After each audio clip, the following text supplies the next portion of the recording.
नमस्कार। मार्केट की बात करते हैं, शेयर बाजार की बात करते हैं। IRFC की बात करेंगे दोस्तों। Indian railway finance corporation limited पूरा नाम है और इंडियन रेलवे की कंपनी है। NBFC फाइनेंस का काम है रेलवेज की कंपनियों के लिए और स्टॉक प्राइस 32 रुपये में है 27 दिसंबर 2022 को। तो आगे की बात करेंगे, आगे क्या रह सकता है स्टॉक प्राइस में, और जैसे कि बजट भी आने वाला है। चैनल पर अगर आप पहली बार वीडियो देख रहे हैं तो सब्सक्राइब और लाइक का बटन दबाएं। तो देखना पड़ेगा कि गवर्नमेंट के द्वारा कितना इन्वेस्टमेंट होता है रेलवेज में। तो फाइनेंस का काम है और प्रॉफिटेबल कंपनी है। तीसरी तिमाही के भी नतीजे आएंगे। स्टॉक प्राइस आगे क्या रह सकता है, पिछले हफ्ते एक तरह से गिरावट भी देखने को मिली और स्टॉक प्राइस लगभग 27-28 रुपीज़ तक आ गया था। तो जिन निवेशकों के पास Indian railway finance corporation limited है इस वक्त, तो आगे क्या रह सकता है उस पॉइंट की बात करते हैं इस वीडियो में, और चार्ट पैटर्न के अनुसार, ग्राफ के अनुसार, और फाइनेंशियल नंबर की बात करेंगे, मार्केट कैप की बात करते हैं और बुक वैल्यू पर शेयर की बात करते हैं। अगर हम इसके फाइनेंशियल नंबर की बात करते हैं तो देखिए लास्ट क्वार्टर में जो नंबर्स थे, 5,809 करोड़ का सेल्स था, 5,809 करोड़ का सेल्स था और प्रॉफिट 1,714 करोड़ का था। प्रॉफिटेबल कंपनी है और इसका जो बुक वैल्यू है वो है 31 का, स्टॉक प्राइस 32 का है। तो एक तरह से देखिए अपने बुक वैल्यू के आसपास ही कारोबार कर रहा है। मार्केट कैप की बात करते हैं 41,949 करोड़ का है, फेस वैल्यू 10 रुपीज़ का है और डिविडेंड यील्ड 4.36 का है। डिविडेंड अच्छा मिलता है। अर्निंग पर शेयर है 4.94 का। तो प्रॉफिटेबल कंपनी है और तीसरी तिमाही के नतीजे भी अच्छे आ सकते हैं। आगे 2 महीना इंपॉर्टेंट रहेंगे IRFC के लिए, जनवरी और फरवरी का महीना नतीजों तक, और स्टॉक प्राइस 32 में है दोस्तों।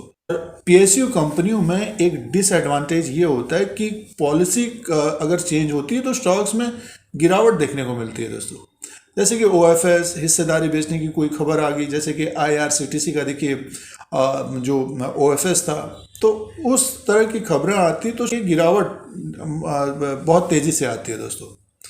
और मार्केट में जैसे कि अगर गिरावट बढ़ती है तो PSU कंपनियों में बहुत तेज़ी से मुनाफा वसूली आती है, जैसे कि अभी लास्ट वीक हम लोगों ने देखा भी। तो एक प्रॉफिटेबल कंपनी है और प्रमोटर की जो हिस्सेदारी है 86% की है, FIs की जो होल्डिंग है इसमें 1.05 की है, DIs की जो होल्डिंग है 3.39 की है और कंपनी के द्वारा डिविडेंड भी दिया जाता है। और सबसे बड़ा पॉइंट ये है कि कंपनी का जो NPS है वो गवर्नमेंट होल्ड करती है दोस्तों। तो एक तरह से NPS नील है, तो इसीलिए ये एक तरह से फोकस में बना हुआ है और स्टॉक प्राइस थोड़ा बहुत तेज हुआ है। तो ये इंपॉर्टेंट पॉइंट्स थे, फाइनेंशियल नंबर की बात थी। अब शेयर प्राइस के अनुसार बात करते हैं। अब दोस्तों शेयर प्राइस की तरफ ध्यान देते हैं, ग्राफ की तरफ ध्यान देते हैं। देखिए ये चार्ट लगा हुआ है Indian railway finance corporation limited का, 32 रुपीज़ में स्टॉक प्राइस है। और इंट्राडे की बात करते हैं तो स्टॉक आज ऊपर की तरफ ही क्लोजिंग दी है इसने। देखिए ओपन हुआ था ये 31 रुपये 30 पैसा और हाई बनाया है 32 रुपये 40 पैसा और लो था 31 रुपये 5 पैसा। तो अपने हाई के आसपास ही इसकी क्लोजिंग है। 5% की तेज़ी रही आज दिन भर में 27 दिसंबर 2022 को। अगर हम पूरे साल भर की बात करते हैं, देखिए अगर हम जब से ये लिस्ट हुआ है तब से बात करते हैं तो देखिए 29 जनवरी 2021 को ये 24 रुपया 80 पैसे में था। उसके बाद स्टॉक नीचे की तरफ ही कारोबार कर रहा था। जो तेज़ी बनी है इसमें देखिए 14 अक्टूबर 2022 को 21 रुपये में था दोस्तों ये। तो मान के चलिए कि नवंबर और दिसंबर में ज़बरदस्त तेज़ी रही और ऊपर की तरफ एक हाई बनाया इसने 37 रुपीज़ के आसपास। और जिन निवेशकों का इसमें देखिए टारगेट हिट हुआ, कोई 30 रुपीज़ के आसपास, कोई 35 के आसपास, उन्होंने एक तरह से प्रॉफिट बुकिंग की है इसमें। बट ये कि फिर से ये स्टॉक एक तरह से ऊपर की तरफ गया था और 36 के आसपास, उसके बाद गिरावट देखने को मिली। सीधे से देखिए 27 रुपये 85 पैसे में आ गया और एक तरह से पैनिक सेलिंग थी ये मार्केट में, पूरे मार्केट में पैनिक सेलिंग थी लास्ट वीक। तो अब स्टॉक ऊपर की तरफ है और देखिए अब ये ऊपर की तरफ 32 रुपये 40 पैसे के ऊपर अगर निकलता है तो जो नेक्स्ट जो रेजिस्टेंस होगा 32 रुपये 65 पैसे का होगा दोस्तों। 32 रुपये 65 पैसे के ऊपर अगर ये स्टॉक ट्रेड करने लग जाएगा, 20 DMI है और बहुत तेज़ी से ऊपर की तरफ जाता हुआ दिखेगा, लगभग 34 रुपीज़ के आसपास वहाँ पे रेजिस्टेंस दिखेगा 34 रुपये 5 पैसे, 34 रुपये 10 पैसे के आसपास।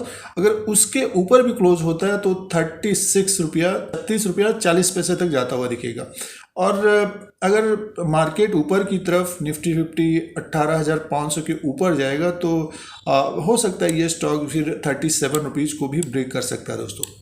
तो ये नेक्स्ट आने वाले समय में, ये नहीं कि इंट्राडे में ही होगा, बट ये कि तेज़ रह सकता है। अगर इसको ब्रेक करता है ये स्टॉक, फिर जो नेक्स्ट जो इसका लेवल हो सकता है 39 रुपये 39 रुपीज़ को क्रॉस करते हुए 40 रुपीज़ और 43 से 45 तक जाता हुआ दिख सकता है दोस्तों। तो इस तरह का रह सकता है, बट ये कि मुनाफा वसूली भी बहुत तेज़ी से आती हुई दिखेगी। क्यों? क्योंकि जिन लोगों का टारगेट हिट हो गया होगा या फिर जो ऊपर की तरफ ट्रैप हो गए होंगे, लिवरेज में लिया होगा, तो वो निकलते हुए भी नज़र आ सकते हैं। फिलहाल इसका जो अब सपोर्ट रहेगा 31 रुपये 5 पैसे का, 31 रुपये 5 पैसा एक सपोर्ट रहेगा। 30 रुपीज़ के ऊपर रहता है तो तेज़ी बनी रहेगी। अब करना क्या चाहिए, इसमें थोड़ा बहुत समय देना चाहिए, और जैसे जैसे स्टॉक ऊपर की तरफ जा रहा है तो एक प्रॉफिट वाला स्टॉप लॉस जरूर रखना चाहिए दोस्तों। तो अपना निर्णय, जैसे कि फ़ायदा जब होता है, क्योंकि स्टॉक ऊपर की तरफ बहुत सारे निवेशकों को फ़ायदा हो रहा था, लेकिन 27-28 रुपीज़ में आ गया, तो जिन्होंने प्रॉफिट बुक किया, जिन्होंने फिर से ले लिया, तो स्टॉक फिर से ऊपर की तरफ है। तो आगे अगर वॉलेटाइल मार्केट रहेगा तो मुनाफा वसूली भी बहुत तेज़ी आ सकती है। बट ये कि IRFC का जो स्टॉक है, अगर 37 रुपीज़ को ब्रेक करता है तो एक बड़ी तेज़ी आ सकती है। यहाँ से 37 रुपीज़ से 40 से 43, 45 तक जाता हुआ दिखेगा। तो सिचुएशन के हिसाब से अपना फैसला, अपना निर्णय लेना चाहिए इस मार्केट में।